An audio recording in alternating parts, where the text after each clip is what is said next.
Return of the Emperor. The awakening of Vitya. The force is not life or death, creation or destruction. It is hunger, eternal, consuming without end. Fragment of the Codex Nihilus. Close quote. The outer void. Beyond the known hyperlanes, farther even than the unknown regions, a dead expanse where hyperspace collapses into shadow. Here, on a desolate world named Acreon, the last daughters of an ancient order gathered beneath the blood-red moons. The sky was split with dark lightning, and the air shimmered with power so old it made the galaxy tremble. 12 witches stood in a circle of blackened stone, their bodies painted with ashes of the dead. Each bore a fragment of Sith knowledge stolen across millennia, pieces of a single, forbidden ritual. At the center of their circle lay a great sarcophagus, jagged obsidian, its surface engraved with runes of hunger and eternity. A voice seemed to whisper from within, older than stars themselves. The witches began to chant, open quote, "From the void between life and death, we call thee. From the silence between light and dark, we summon thee. From the shadow of the force, return." Close quote. The storm grew violent. Red lightning struck the sarcophagus, igniting the runes in streams of blood-colored flame. The air itself screamed as the force twisted, not in harmony, but in pain. One witch stepped forward, her eyes rolling white. Open quote, "He devoured worlds, he consumed empires, he was the force unbound, and he shall be again." Close quote.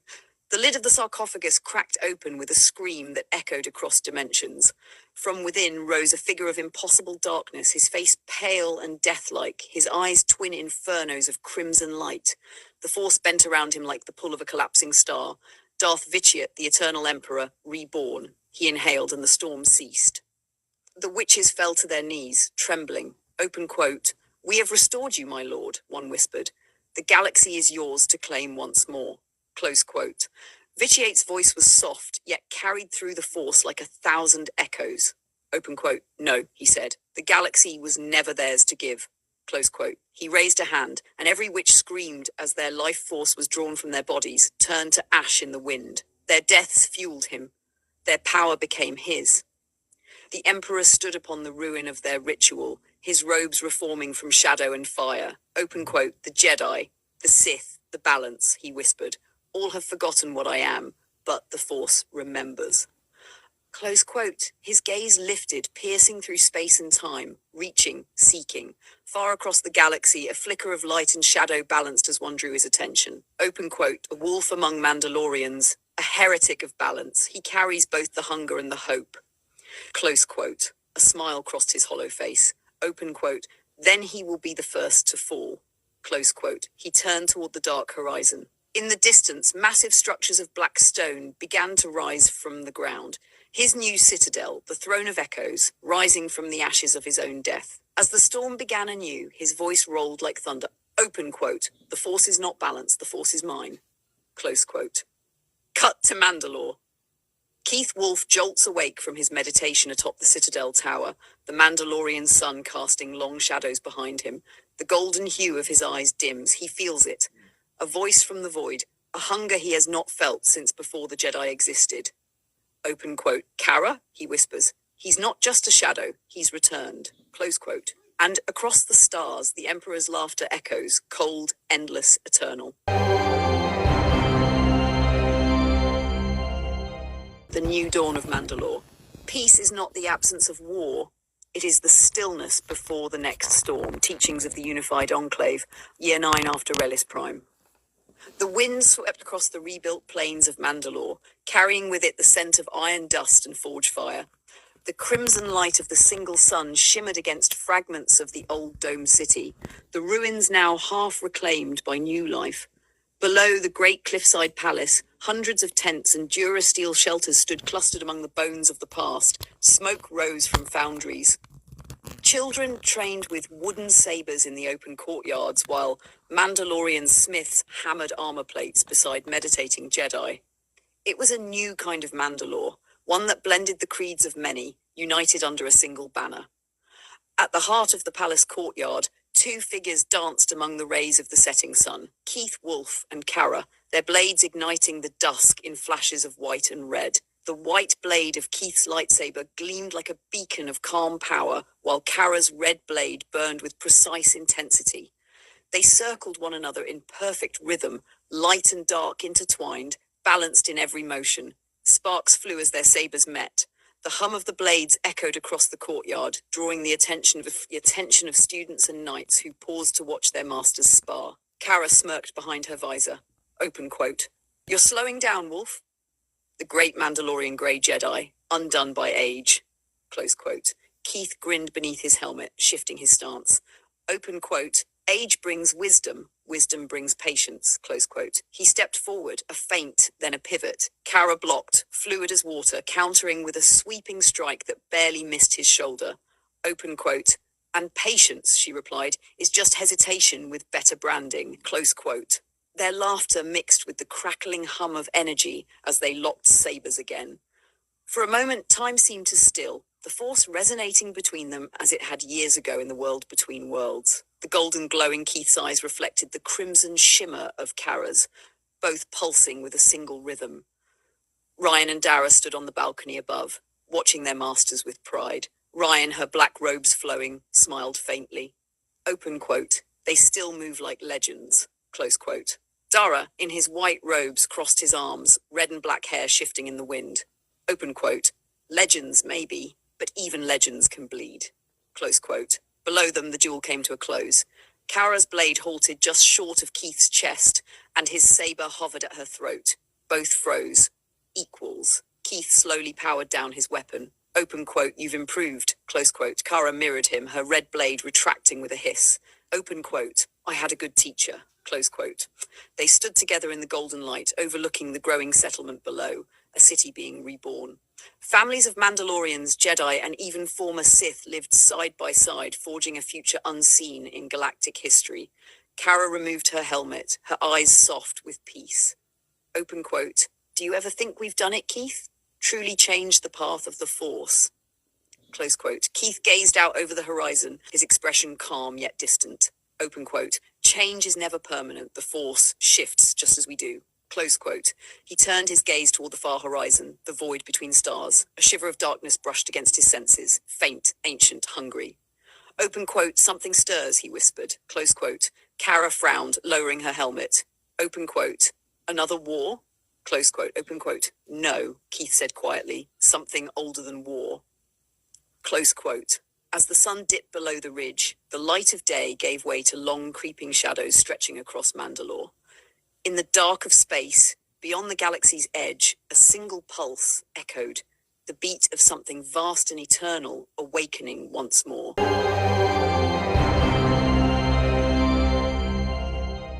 Echoes in the Force. The night was silent. From the highest tower of the old palace, the stars shimmered across the obsidian sky like shards of ancient glass. The domed ruins below glowed faintly from the lights of the reborn enclave, a civilization learning to breathe again. Keith Wolf stood at the open balcony, the wind tugging at his robes. His white lightsaber hilt hung silent at his belt. Behind him, the sound of approaching footsteps echoed off the stone. Ryan and Dara entered, kneeling before him. Kara stood beside Keith, her crimson armor faintly illuminated by the torches that lined the chamber. Open quote. You summoned us, Master? Ryan asked, her voice calm but wary. Close quote. Keith turned, his amber eyes glowing softly. Open. Yes, I felt a presence moving across the galaxy, something ancient, something that remembers me. Close quote. Dara frowned, his red and black hair catching the light. Open quote. A Sith? Close quote. Kara shook her head. Open quote. No Sith I've ever known carries that kind of hunger. This is older. Close quote. Keith stepped forward, placing a hand upon the cold stone floor of the tower. Open quote. I need your help. All of you. The answers lie not in this world, but beyond it. Close quote. He motioned for them to sit in a circle around him. Kara removed her helmet and lowered herself across from Keith, while Ryan and Dara flanked them, forming a diamond of light and shadow. Keith closed his eyes. Open quote. Clear your minds, feel the Force, as it binds us together, not as four beings, but as one current. The air around them began to hum with quiet power. The torches flickered, then extinguished one by one, until only the light of the stars remained. A faint white glow began to radiate from Keith's body. His voice deepened, layered with the resonance of countless Force users who had walked before him. Open quote. Through the Force, we pass beyond the veil. Close quote. A low vibration rippled through the tower. The air bent, then split open, forming a circular portal of light. Beyond it stretched the world between worlds, a vast cosmic expanse of white pathways suspended in an endless starfield. Together the four stepped through. The world between worlds, the realm of all time and possibility. They stood upon a luminous bridge that pulsed like living light beneath their feet. Around them, dozens of portals shimmered, windows into moments of the galaxy's past, present, and future. Kara looked around in awe. Open quote. So this is it, the place between. Close quote. Keith nodded. Open quote, quote. The force itself, its heart. Close quote. He knelt, pressing a hand against the glowing pathway. Open quote. Follow my focus. We seek the source of the darkness. Close quote. The others closed their eyes for hours or perhaps moments. Time had no meaning here. They reached outward through the eternal currents of the Force. Visions flickered around them, battles long past, Jedi and Sith locked in endless cycles of conflict. Then, a sound, a whisper, low and resonant, open quote. You look for me, close quote. Ryan gasped as a shadow passed across the path. From one of the circular portals, darkness poured forth, black mist coiling like smoke, devouring the light around it. Dara drew his saber, its red glow faint in the blinding void. Open quote. What is that? Close quote. Kara's hand went to her hilt, but Keith raised a hand to stop her. His voice was low, heavy with recognition. Open quote. It's not a what, it's a who. Close quote. The shadow began to take form, a tall, pale figure with eyes of molten crimson, a presence so cold it made the air tremble. Open quote. Darth Vitiat. Close quote. The name itself shook the pathways. The Emperor's form rippled like smoke as he turned toward them, his voice echoing from every direction at once. Open quote. You stand within the flow of eternity. You dare to touch what belongs to me. Close quote. The light around them began to darken. Pathways shattered, breaking away into the void. Keith's eyes burned gold as he extended his hands. Open quote. We seek knowledge, not power. Close quote. Open quote. Knowledge is power. Vitia answered, his grin a wound in the darkness. And now I know where you are. Close quote. The pathways trembled. Energy arcs burst around them, threatening to consume the bridge. Kara shouted over the roaring storm of the Force. Open quote. He's trying to breach the veil, to follow us through. Close quote. Keith's voice thundered. Open quote. Then we close it, now! Close quote. The four joined hands. Keith's power surged outward, merging their essences. Light, dark, and balance intertwined. Their combined energy flooded the bridge in blinding gold glow, sealing the portal as Vitiate's shadow lunged toward them. Open quote. You cannot hide forever. His voice boomed as the darkness collapsed. The hunger remembers your name, Wolf. Close quote. With a final burst of light, the portal shattered, and they were thrown backward, ripped from the realm beyond. They awoke in the tower chamber, gasping, the torches reigniting around them. Ryan clutched her chest, trembling. Open quote. That thing, that wasn't a vision. Close quote. Kara nodded grimly. Open quote. No, that was him. Close quote. Keith slowly stood, his expression calm but grave. Open quote. The Eternal Emperor lives again, and he knows where to find us. Close quote. Dara's jaw tightened. Open quote. Then we stand together, all of us. Close quote. Keith looked out toward the horizon where dawn was beginning to break over Mandalore. This time, we stand as one force. Close quote.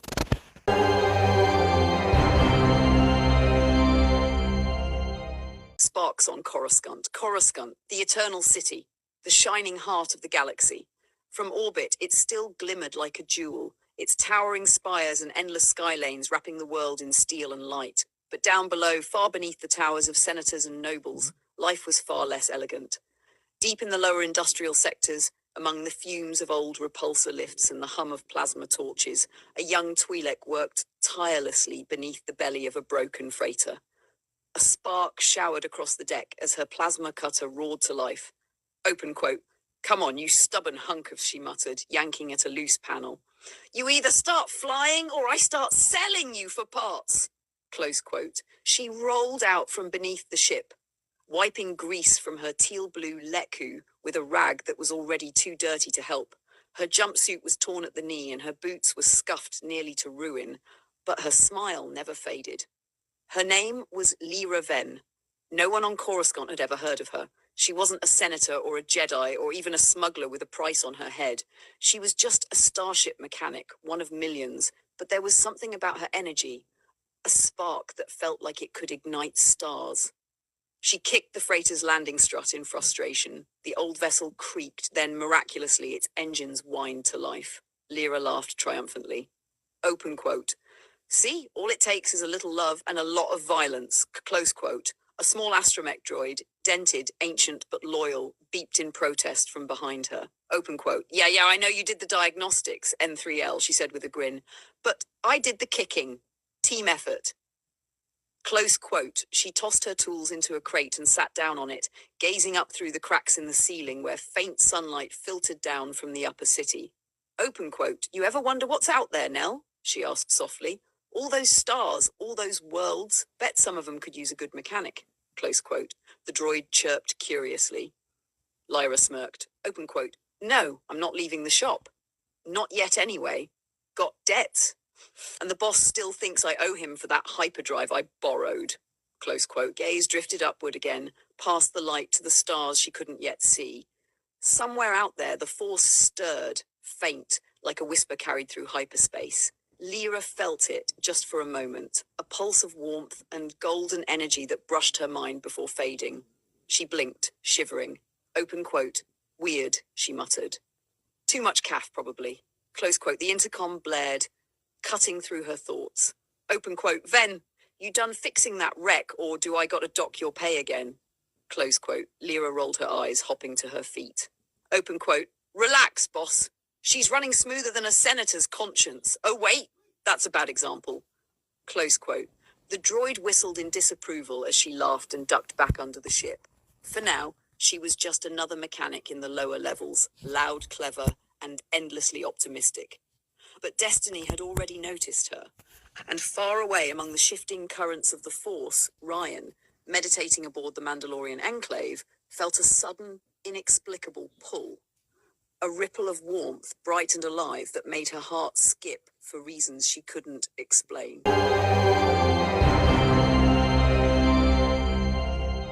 The Awakening of the Emperor. 6 years earlier. The planet had no name now, only screams buried beneath the ash. Its skies were black with soot and smoke, its surface carved open by rituals older than recorded time. The witches who had called him forth, the last remnants of forgotten Sith covens, were now nothing but brittle husks, their essence stripped away the moment he drew breath. Vitiate lived again, not as shadow nor spirit, but as flesh reborn, sculpted from death, sustained by an infinite hunger. He stood at the edge of a world broken by his return, his silhouette cut against rivers of molten stone and the ruins of a dead civilization. The wind carried the scent of blood and decay, howling through the jagged canyons like the ghosts of those who had dared to wake him. His eyes, molten amber, cold and ancient, swept across the wasteland. So much forgotten, he murmured, his voice layered with the echoes of 1,000 lifetimes. Empires rise, empires fall, and still they build their graves upon the same foundation of arrogance. He stepped forward, each movement deliberate, predatory. The ground trembled underfoot, as if the planet itself remembered his dominion. The air grew heavier, trembling with invisible power.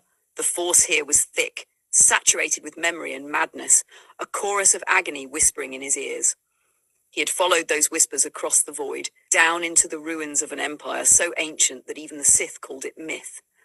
The Rakata. Their temple loomed before him, a structure carved not by mortal hands but by something inhuman. Its design bent geometry itself, spirals of black stone folding into impossible symmetry. It was less a building than a wound in reality. When he crossed the threshold, the temple awakened. Runes ignited across the walls, bleeding red light like veins bursting open. The air shimmered with heat and static, and murals began to flicker. Starships devouring suns, worlds chained to forges, empires swallowed whole by machines. At the chamber's center waited a monolithic holocron, its surface dormant for eons. It pulsed once, faintly like the first heartbeat of a corpse.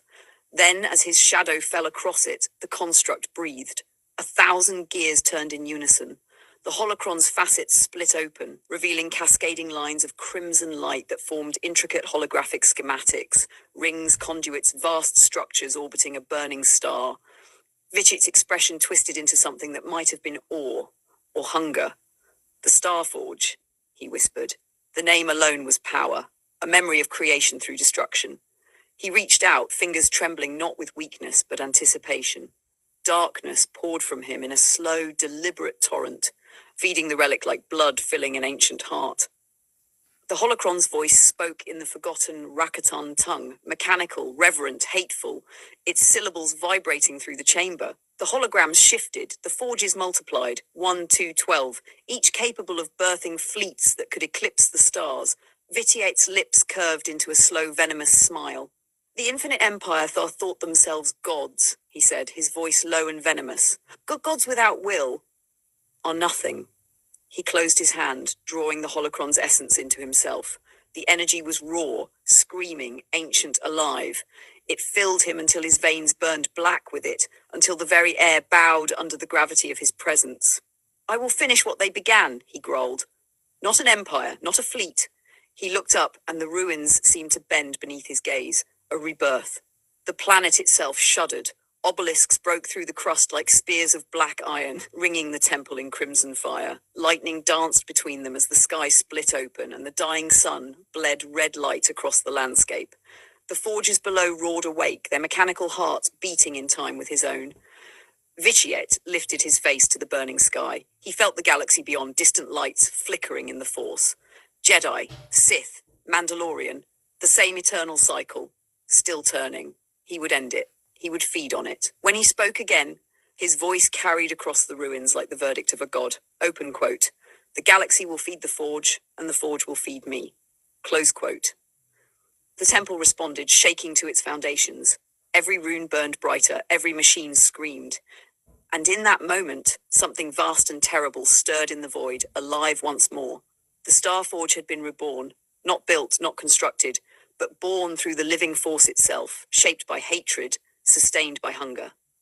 And from that rebirth, the Emperor's shadow fell once more upon the stars.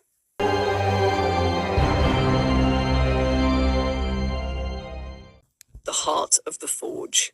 The void burned red above the forgotten world. Two vast silhouettes hung in orbit, twin star forges, colossal rings of obsidian and steel, alive with crimson veins of power.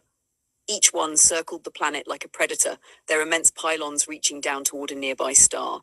From a distance, they looked almost organic, as if grown rather than built. Their surfaces pulsed and shifted, alive with molten light, feeding from the star's plasma streams that arced into them like tendrils of living fire. The central spheres of each forge glowed with an inner storm, a hurricane of energy drawn from the force itself. Ships, or things that resembled ships, were already emerging from their bellies. Dreadnoughts of impossible design, their hulls black and veined with red, pulsed like living hearts. Each new creation shrieked through the force as it came into existence. Between the two forges stretched a shimmering lattice of red energy, invisible to sensors but clear to those attuned to the force. A conduit linking both constructs to a hidden power source deep below the planet's surface. That source pulsed in the heart of a vast Sith temple, rebuilt from ruin into an iron fortress of the dark side. Beneath its foundations was the invisible power core, an ancient Rakatan relic that fed not on fusion, but on life itself. Every beat of its energy was a heartbeat stolen from the living, every pulse a whisper of death. Inside the temple, black stone met red fire. The air shimmered with power, and there, standing on a raised dais surrounded by 12 crimson obelisks, was Vitiate. The Emperor's presence filled the room like a living storm. He was no longer flesh, but something beyond mortal, a convergence of will, machine, and the dark side itself. His armor was a masterpiece of terror, ancient Sith battle plating reforged with modern precision, its surface etched with glowing runes that were like veins of magma. The armor's spine pulsed faintly, connecting into him through dark cables that breathed in rhythm. Each motion left faint distortions in the air, like the gravity itself bowed before his presence. His helmet was sleek yet monstrous, black durasteel molded into the visage of a death god, with red light burning behind its visor. Within it, Faint whispers could be heard, the murmurs of the 12 souls he had bound into his body. They were his counsel, his fuel, and his torment. Open quote. At last, Vitiate's voice resonated, not just in sound, but through the force itself, deep, layered as if many spoke through him. The Rakata sought to shape life through machinery. They failed because they lacked one truth, control through will. Close quote. He extended his arm and a holographic projection filled the chamber. Two immense forges rotating around the planet, tethered through invisible channels to the temple below. Streams of energy flowed between them, forming a pulsating triangle with the temple at its heart. Open quote. Now I have shaped their design into perfection. 2 hearts, 1 pulse, 2 forges, 1 purpose. Close quote. The 12 voices inside him murmured in unison, some mad, some pleading, some joyous. Open quote. Feed us, build the fleet, let the stars burn again. Close quote. Vitiate's gauntlet clenched into a fist, and outside, both star forges responded. Their fins rotated in sync, and from their cores erupted massive rivers of plasma. The darkness trembled as 2 suns screamed in pain, their energy siphoned to fuel his machines. A black-armored overseer droid stepped forward, its photoreceptors glowing red. Open quote. Lord Vitiate, the forges are now drawing simultaneously from 3 stellar sources. Output has reached 90% capacity. Close quote. The Emperor's head turned slightly, the gesture alone enough to make the droid step back, trembling. Open quote. Perfection, Vitiate intoned, is not measured in numbers. Close quote. With a flick of his fingers, the droid imploded, crushed to the size of a fist, falling to the floor like a broken relic. Open quote. Perfection, he whispered, is measured in dominion. Close quote. He turned to the massive viewing port behind him, where both forges glowed like blood-red halos against the stars. Open quote. Soon the forges will birth a fleet not of flesh or metal, but of the force itself. I will forge soldiers who breathe the dark side, ships that feed on the stars, an empire that will never die. Close quote. He raised his gauntlet toward the heavens. The armor hissed, and the ground beneath him trembled. Open quote. Let the galaxy remember my name, he said, voice echoing through the void. I am not Sith. I am not man. I am eternity. Close quote. Above, both forges ignited fully, twin halos of fire and shadow. Their light reached across the system, a red beacon of conquest visible even from neighboring stars. The age of the twin forges had begun, and far away on Mandalore, 4 beings in meditation would soon feel that light pierce through the force like a dagger through the heart.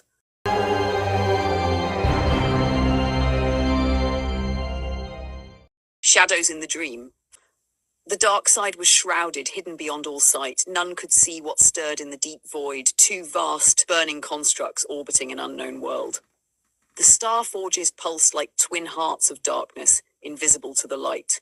Far away in the quiet night of Mandalore, Keith Wolf tossed in restless sleep beside Kara, her fiery red hair draped across her pillow like strands of molten copper. For a moment, peace lingered.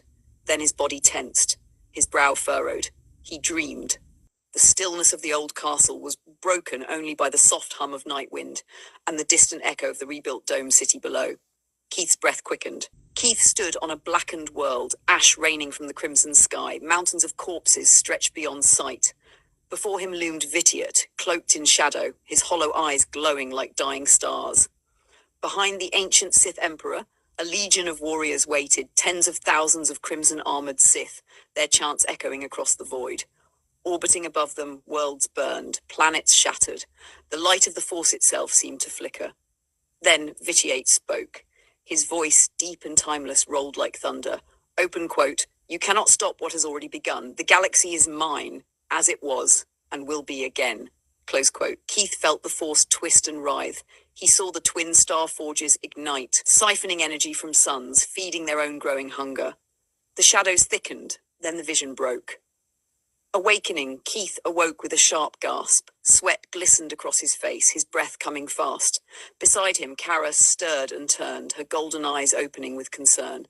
"Keith," she whispered, sitting up. "Another dream?" He nodded slowly, staring past her toward the window.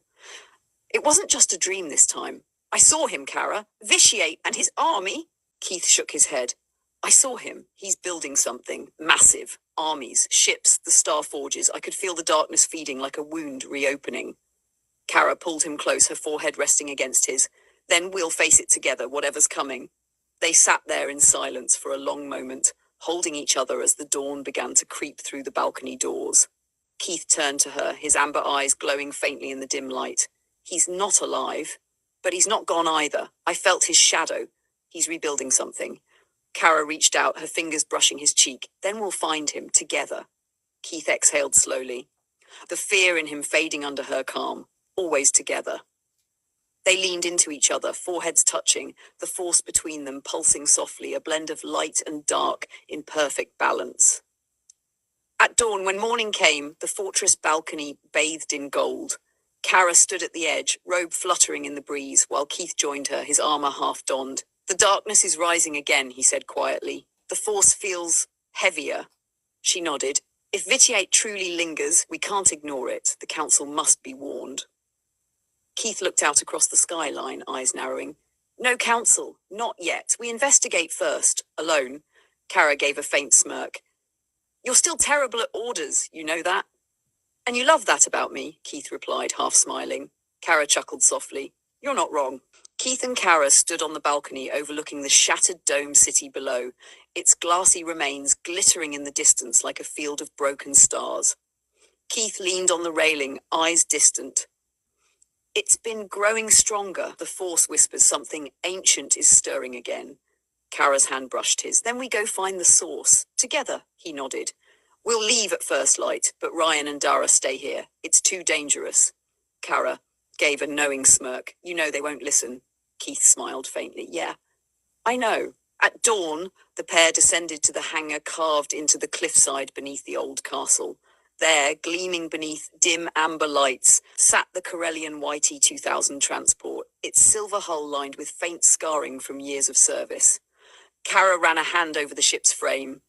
Still hard to believe she flies. The Silver Fang may be old, but she's got spirit. Keith smiled, like her pilot. Kara rolled her eyes playfully and climbed aboard. The Silver Fang.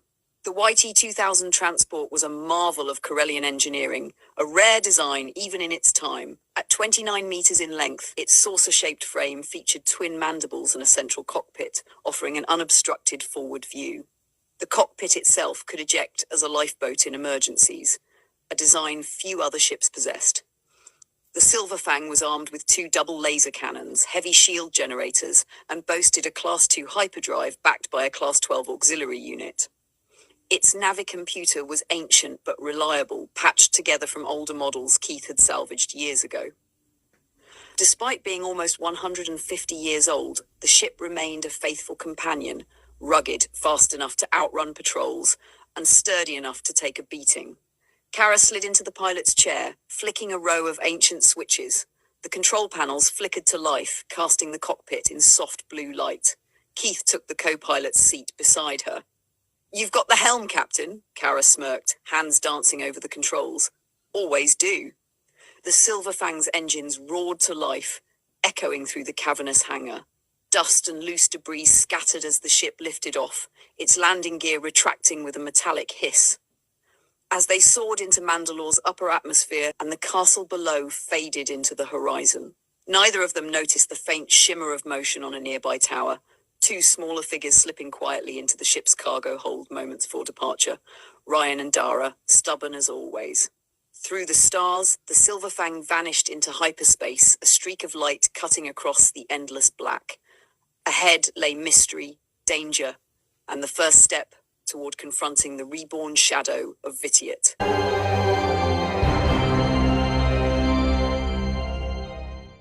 Shadows in transit. The Silver Fang cruised through hyperspace, its old engines humming with a rhythm that spoke of centuries of service. The ship's corridors were dimly lit, filled with the soft vibration of energy coursing through the hull. Toward the back of the freighter, Keith Wolf entered a small alcove, a space once used for cargo, but now repurposed into a quiet chamber for meditation. He knelt on the cold deck, plating, closed his eyes, and began to focus on the force. Before he could fall too deep into his meditation, he felt something, 2 faint presences in the ship, familiar but suppressed. Someone was trying to hide. Keith smirked. Nice try. he muttered under his breath. He stood, following the subtle ripples in the force toward the cargo hold. There, crouched behind a stack of supply crates, were Ryan and Dara, trying their best to stay quiet. Keith crossed his arms. I am the force, remember? How long did you think you could hide before I felt your presence? Ryan and Dara froze, caught mid-whisper. Keith chuckled and tapped his comlink. Kara, I have 2 stowaways, he said with a happy tone. Kara's voice came through the comm, amused and calm. Of course we do. Bring them to the bridge after you're done lecturing them, dear. Keith laughed softly. Copy that. After a brief discussion with the 2 stowaways, the 4 of them regrouped on the Silver Fang's bridge. Before anyone could settle in, alarms began to flash. The ship lurched violently, the familiar hum of hyperspace cutting out as sparks flew from the console. Kara's hands flew over the controls. Hyperdrive malfunction! We've lost the main coupling! Keith grabbed the co-pilot's yoke, steadying the ship. Dropping to real space now! The stars snapped back into focus as the Silver Fang shuddered out of hyperspace, its aging engines groaning under the strain. Smoke trailing from the rear engines. Keith and Kara managed to stabilize the ship just in time to spot a familiar world ahead. Open quotes, Carrot. We'll have to set down. Lower levels, we can't afford an upper city dock. Agreed. Let's hope the old girl holds together long enough to land. The Silver Fang's engines sputtered before settling into an uneasy drift. Close quote, the ship descended through the atmosphere, diving past the shining spires of the upper city and into the deep canyons below, where neon light reflected off puddles and steam vents. The Silver Fang descended through the dense clouds of Coruscant, landing deep within the city's industrial underbelly. The lower levels were alive with neon glow and the constant hum of speeders. The YT-2000 shuddered as it landed roughly on a worn docking pad deep in the lower city. Smoke and steam coiled through the air, mingling with the scent of oil and metal. The crew stepped out, greeted by the harsh glow of flickering holo signs and the distant hum of repulsor lifts. It was a city that never slept, but one that never smiled either. Before they could even start looking for a mechanic, shouts echoed from a nearby alley. A young Twi'lek woman, teal-skinned and grease-streaked, was fending off 3 local thugs. She held a hydra spanner like a weapon, defiant but outnumbered. Ryan didn't hesitate. Her saber snapped to life with a sharp hiss, the blue glow bathing the alley in light. Within seconds, the thugs scattered into the shadows. Open quote, Ryan offering her hand. You okay? Twi'lek, catching her breath. Yeah, thanks for that. Guess not every Jedi forgot about the lower levels. We get around. I'm Lyra Ven. You folks new around here? Keith stepped forward, just passing through. Our hyperdrive's dead. Know anyone who can fix it? Lyra tilted her head with a grin. I am anyone, and lucky for you, I don't charge full price to people who save my life. Over the next few days, Lyra worked tirelessly on the ship. The Silver Fang was old, ancient by most standards, and every system she opened looked like a relic from a forgotten era. I can't believe this thing still flies, she muttered under her breath as she pried open a panel. Keith laughed from across the room. I say that every day. During the repairs, Ryan and Lyra grew close. Between the long hours and shared laughter, their friendship deepened into something more. Soft glances, quiet touches, and late-night conversations under the glow of Coruscant's endless lights. While scavenging through the cargo bay one evening, Lyra noticed a small droid on a repair rack. Its frame scorched, one of its power units fused beyond repair. The little BD unit sat motionless, collecting dust. What's his story? She asked. Keith's expression softened. That's BD-77. 2 years ago, a battle against a cult trying to resurrect the old empire. BD took down a star destroyer. Saved us all. His core burned out doing it. Lyra smiled faintly. Then let's bring him back. Lyra crouched beside the droid, examining its wiring. Then he deserves another chance. It took her all night, but by dawn, BD-77's optic flickered back to life. The droid chirped excitedly, hopping to its feet, lights on its head flashing green and blue with joy. Keith smiled, resting a hand on BD-77's metal shell. Welcome back, old friend, Lyra grinned, wiping grease from her hands. Honestly, I'm amazed this ship's even flying. A YT-2000 that's 150 years old? I've seen scrap heaps in better shape. Keith chuckled, patting the bulkhead affectionately. She may be old, but the Silver Fang's got spirit, like her crew. Lyra rolled her eyes, smiling. Let's hope that spirit holds up long enough to get us where we're going. Keith laughed softly. At this rate, you're part of the crew. Lyra winked. Good. Someone's got to keep this antique from falling apart. As the YT-2000 roared back to life and lifted from Coruscant's lower docks, the crew watched the endless cityscape fade beneath them. Lyra leaned over Ryan's shoulder in the co-pilot's chair, smiling softly. For the first time in years, Ryan felt something warm, steady, and new. And far beyond the stars, in the dark between systems, the shadow of Vitia stirred. Shadows in Transit continued. The YT-2000's repulsors flared as the ship rose from the cracked landing pad. Below, the neon haze of Coruscant's undercity shimmered against the rising steam. The crew watched from the viewport as the endless cityscape slowly fell away, fading into a carpet of light. But in the shadows of a nearby platform, a cloaked figure stood perfectly still. Their face was hidden beneath a black hood, their presence faint, yet ancient. The figure tilted their head slightly as the YT-2000 ascended through the smog layer, its engines echoing in the cavernous depths. Then, without sound or motion, the figure simply vanished, dissolved into nothing, leaving only a ripple in the force that lingered like a chill breath of air. Back aboard the ship, the hum of the hyperdrive filled the quiet corridors once more. The others rested or chatted softly in the common room, but Keith made his way back to the meditation chamber, the same place he had begun his earlier reflection. He knelt again, eyes closing, hands resting calmly on his knees. This time his breath slowed until everything around him faded. The hum of the engines, the flicker of the lights, the steady rhythm of his heart. And then, darkness. At first it was only shadow, endless, moving like smoke across a starless void. Then a voice, low, cold, filled with a subtle amusement. Open quote, the sun, Keith Wolf. So much balance, yet so much pride. You walk the line as though it were a game, but the darkness is not a path. It's a hunger. Close quote. Keith opened his eyes within the vision. Before him stood a tall figure, pale skin, burning yellow eyes, a black cloak alive with shadow. The sun, embodiment of the dark side, circled him slowly. Open quote. Keith, I know who you are, the sun Mortis. The sun. Then you know your balance is an illusion. The dark feeds the light denies the dark. You cannot serve both. Close quote. The shadows swirled around him like a storm, and then suddenly they were pierced by a blinding radiance. A warmth swept through Keith, filling the void with soft light. A woman's voice echoed, serene, gentle, and sorrowful. Open quote. The daughter. Do not listen to his venom. The Force seeks harmony, not dominance. You were chosen, Keith Wolf, to unite, not divide. Close quote. As she spoke, her form materialized. The daughter of Mortis, radiant and graceful, her eyes like twin stars. Her light pushed back the shadows until only calm remained. Then the darkness and light converged, and from the meeting point stepped a third figure. Towering, robed in grey and gold, his face lined with the burden of eternity. The Father. His presence silenced everything, even the storm of the Force itself. Open quote. The Father. Enough. The son and daughter bowed their heads, and the void settled. Close quote.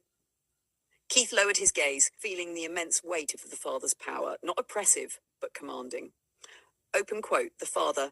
You have touched what few mortals can comprehend. The balance within you mirrors my own, yet you are not of Mortis. You are of the living Force. That is why you must find us. Find you? But Mortis, it's only legend, a realm beyond time. And yet, you stand within its echo. The Force calls to you, Keith Wolf. Because the shadow that rises threatens the balance of all things. Close quote. The Father's form began to dissolve into smoke, grey and gold swirling around Keith like a living mist. His voice echoed softly as he faded.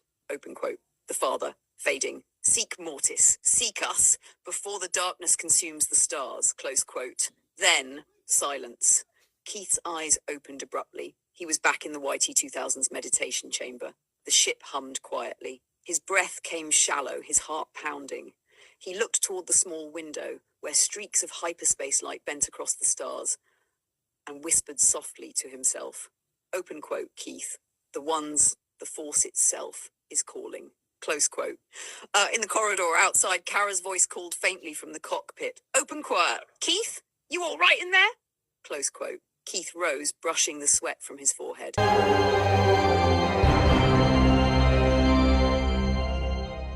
Echoes of light and steel. The Silver Fang drifted silently through hyperspace, a weathered YT-2000 transport, its hull creaking softly under the rhythmic pull of the currents beyond. The ship was old, nearly a century and a half, but it still held together, patched, reinforced, and loved. Keith Wolfe walked slowly through its narrow corridors, his boots echoing against the steel floor. The low hum of the hyperdrive filled the air, steady and alive, and yet his thoughts were far from steady. The vision of the Mortis gods still burned behind his eyes. The sun, whispering in shadows. The daughter, radiant and pure, speaking in light. And finally the father, ancient, calm and grave, saying, open quote, find us before the balance breaks, close quote. He could still feel the echo of those words vibrating through his mind. His heart was heavy with meaning he couldn't yet understand. Then a noise, faint, irregular and cheerful, broke through the weight of the moment. Keith stopped, tilting his head. From the mess hall ahead came the unmistakable sound of metallic tapping, accompanied by a series of chirps, whistles, and squeaks. He stepped closer and smiled. There, perched on the mess table, was BD-77, dancing. The tiny droid's multi-jointed legs hopped unevenly in rhythm, his antennae twitching back and forth like a conductor's baton. The lights on the back of his domed head flashed a bright, happy green, pulsing with every beat of the soft music playing from the ship's comm. Still got some energy left in you, huh? Keith murmured. BD-77 spun in place, wobbling once before catching himself, and gave a string of rapid, triumphant chirps. Keith chuckled, shaking his head. Watching the little droid move, full of joy and life, pulled him out of his somber thoughts. His mind drifted back 2 years, to the war, back to Mandalore. The First Order cultists had descended upon the fractured world in the name of their dead emperor, Palpatine. Cities burned, the crystallized domes cracked and fell, the sky rained fire. Keith and Kara's enclave had been caught in the middle of the siege. And then, BD-77. When the cult's Star Destroyer had locked its main cannon on their stronghold, the little droid had climbed the outer communications tower, overriding the Star Destroyer's reactor core through a direct uplink. His power cell had overloaded, frying his systems. But the destroyer had imploded before it could fire. The explosion lit the skies over Mandalore and saved thousands. BD-77 had been offline ever since, until Lyra Ven had repaired him on Coruscant just days ago. Keith walked closer, leaning against the doorway. You took down a destroyer that day, little one, he said quietly. You fried your own core to save all of us. BD-77 chirped in a soft, modest tone, as if embarrassed by the compliment, then hopped twice and projected a small hologram from his lens. The faint blue image flickered. A memory recording of the Star Destroyer exploding in Mandalore's atmosphere. Keith smiled sadly. You've got a good memory. The droid tilted his head, the light on the back of his neck glowing blue, his content color. Then, with a playful beep, he resumed his dance, tapping one small clawed foot on the metal table. Keith couldn't help but laugh, really laugh, for the first time in days. The sound echoed softly through the quiet ship, and then came a new sound. Footsteps. From the opposite corridor, Ryan O'Hall and Lyra Ven appeared, hand in hand. Lyra's Leku bounced lightly as she smiled at the sight before her. Oh no, she said, feigning mock seriousness. You all started the party without us. BD-77 beeped in excitement, hopping twice before spinning in place. His welcome gesture. Ryan laughed and stepped into the room, catching the rhythm of the soft music. You want to dance, Lyra, she teased. Lyra gave her a mischievous grin. Do I ever not? And before Keith could even comment, the two began to move, circling around BD-77 in slow, graceful spins. Ryan's boots slid lightly across the deck, plating, while Lyra's movements were smooth and playful, her laughter ringing through the mess hall. BD-77 kept time, tapping his feet in quick syncopation with the beat, his antennae flicking like a percussionist's sticks. At the far end of the table, Dara Juno sat cross-legged, a half-eaten ration bar in his hand.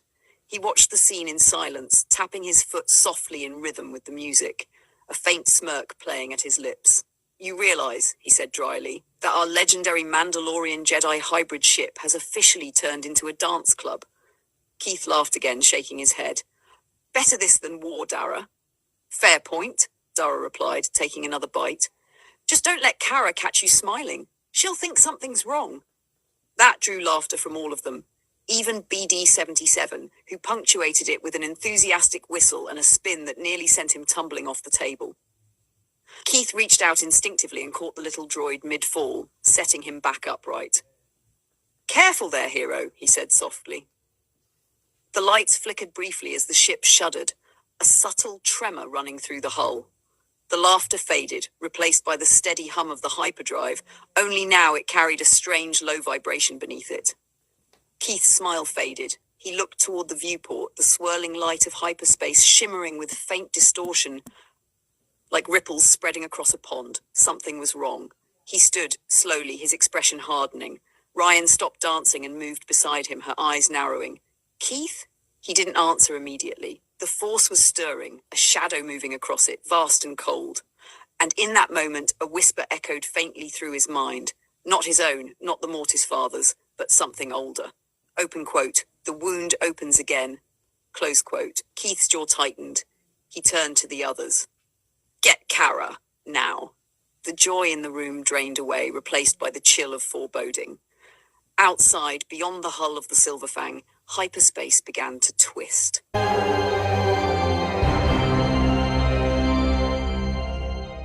The course of destiny. Keith stood slowly, his joyful expression fading into focus and resolve.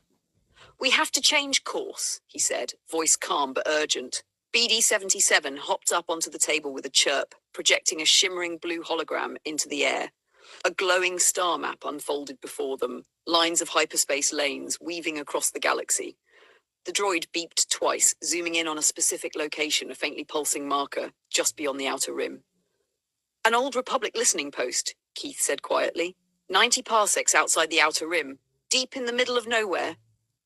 Kara frowned, leaning over the table. What's this about, Keith? Around the table, Ryan, Dara, and Lyra watched intently, anticipation flickering across their faces. They all knew that look in Keith's eyes, the one that meant this was something more than a simple detour. Keith drew in a deep breath. I saw them, he said. The Mortis gods, the father, the daughter, and the son. They spoke to me in the Force. They're calling for balance, and for me to find them. Silence filled the room, thick with awe and unease. Lyra, sitting beside Ryan, reached over and took her hand, squeezing it tightly. The Mortis gods, she whispered. I thought they were only legends. Ryan shook her head. Everything starts as legend until it's standing in front of you. Kara crossed her arms. That outpost's been abandoned for centuries. There's no one there, Keith. Her tone softened, her eyes searching his. Is there? Keith met her gaze, calm, certain, not anyone living. The two of them left the crew in the common room and made their way to the cockpit. The soft hum of the ship filled the silence between them as Kara dropped into the captain's chair, fingers gliding over the controls to reprogram the flight path. Before she could input the final coordinates, Keith placed a hand gently over hers. Kara looked up at him, their eyes locked. For a long, still moment, there were no words. The hum of the ship, the faint blinking of the nav lights, everything else faded.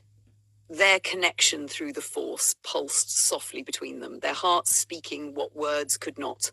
Then, as if moved by the same thought, they both leaned in. The kiss was slow, deliberate, the kind that carried years of war, peace, and everything between. When they parted, Kara smiled faintly and turned back to the controls. Course plotted, she said softly. Keith nodded, still holding her hand. Let's find them. With a deep breath, he reached forward and engaged the hyperdrive. The stars stretched once more, the silver fang leaping into the endless blue of hyperspace, chasing destiny itself.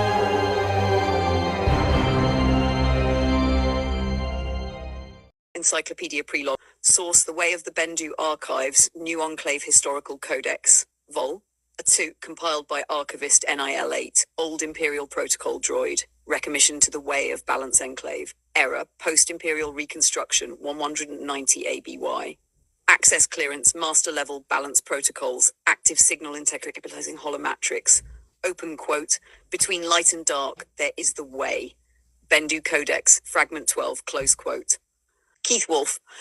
Former identity, Kyle Varrock, species human, gender male, age 40 standard years, height 1.7 meters, 5 to 160 pounds. Homeworld unknown. Affiliation, the Jedi Sith Mandalorian Enclave, the Silver Fang crew alignment, the Force. This is the way, balance, all is one. Known titles, the Bendu, the One in the Middle, Master of Balance, the Storm of Mandalore biographical summary.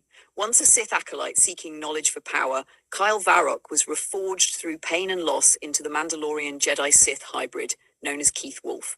He embodies the living balance, following the teachings of the Ashla and Bogan, the ancient names for the light and dark sides of the Force. Ashla is the light, Bogan the dark, and the Bendu is the one in the middle, between light and shadow.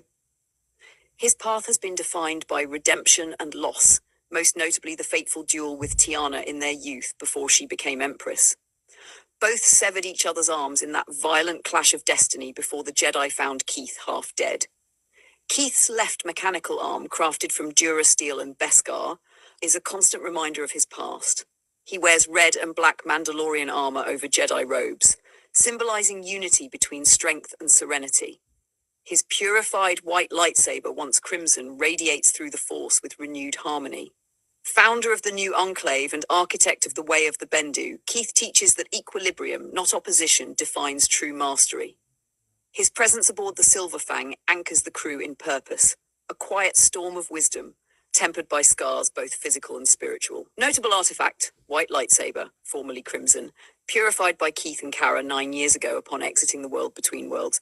Together they held the shattered remains of Kara's saber, his left hand and her right, raising it high as it was reborn in a new hilt and pure white light. Kara, former identity, Tiana, former title, Dark Empress Kara, reign 164 to 180 ABY.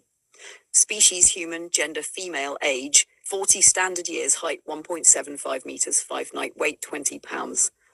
Homeworld, Relis Prime, affiliation, the Jedi Sith Mandalorian Enclave.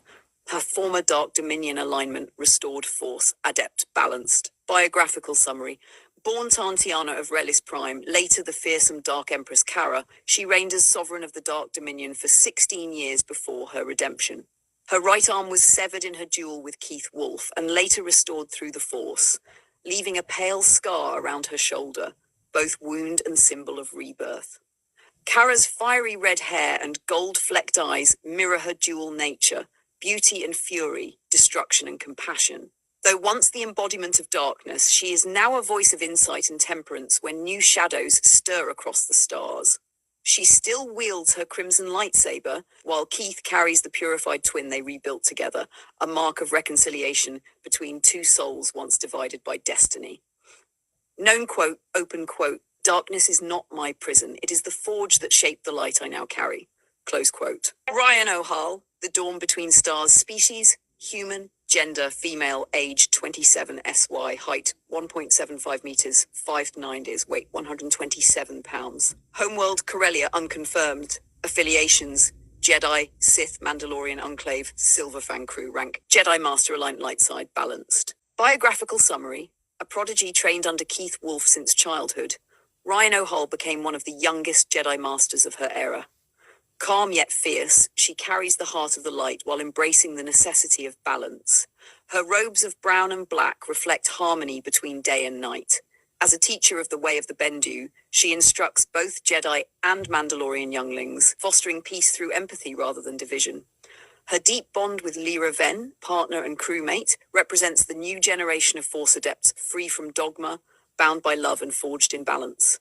Tahdara Juno, the fire-made still species, human, gender, male, age 30 SY, height 1.73 meters, 5'8", weight 162 pounds. Affiliations, Jedi, Sith, Mandalorian Enclave, Silver Fang crew, rank, Jedi Sith Master, alignment, dark, balanced. Biographical summary, an orphan of war, rescued and trained by Keith Wolf at the age of 10. Through discipline, Dara learned to wield passion without surrendering to it. His white robes symbolize the calm forged from chaos, while the red streaks in his hair echo the fire he has mastered. Both philosopher and warrior, Dara's teachings draw those torn between duty and desire. He shows that emotion need not corrupt, only imbalance does. Known philosophy, open quote, the fire of the dark side is not evil, It is purpose. Without control, it consumes. With control, it creates. Close quote, Lyra Venn, species, Twi'lek. Gender female, age 22, standard years, height 1.68 meters, 5'6", weight 127 pounds, skin color teal, eye color blue. Homeworld Coruscant, affiliation the Silverfang Crew, Engineering Guild. Profession, engineer, mechanic, alignment, neutral light, untrained force sensitivity suspected. Biographical summary. Raised in the Undercity of Coruscant, Lyra Venn found hope among wires and flame. From scrap she built Solace, repairing what others had abandoned. With her Astromech N3NL and Ugnaught partner Roy Opal, she gave the forgotten new purpose. Aboard the Silverfang, she restored BD-77, the droid hero of Mandalore, rekindling both machine and crew morale. Her compassion and quick wit won the heart of Ryan O'Hall. Together, they are the spirit of the Enclave. Proof that love and light can flourish, even amid shadow. Known quote, open quote, you don't need the Force to fix something broken, you just need to care enough to try. Close quote. Support entity, BD-77 model, BD series exploration droid, age 145 years since manufacture. Affiliation, the Silverfang Crew. Notable history, disabled during the Siege of Mandalore, reactivated by Lyra Venn. Primary functions, navigation assistance, memory holographs, morale enhancement. Historical note, during the Mandalorian Purge, BD-77 sabotaged a First Order Star Destroyer's reactor core, sacrificing his power unit to save the planet below. Restored by Lyra Venn, he remains one of the few droids honored in the Enclave archives as a bearer of light. Vessel record, YT-2000 Silverfang, classification, modified YT-2000, Corellian Transport Registry, unknown, scrubbed, age 150 years, crew complement 6, Wolf Carrot, Ryan Dara, BD-77. Known modifications, reinforced hull plating, twin ion cannons, stealth module, upgraded hyperdrive, class .8. Designation, mobile enclave vessel. Historical note, originally a Republic courier ship abandoned in an Onderon scrapyard. The Silverfang was reclaimed and refitted. It now serves as sanctuary and flagship of the new enclave. A beacon of balance drifting through the void.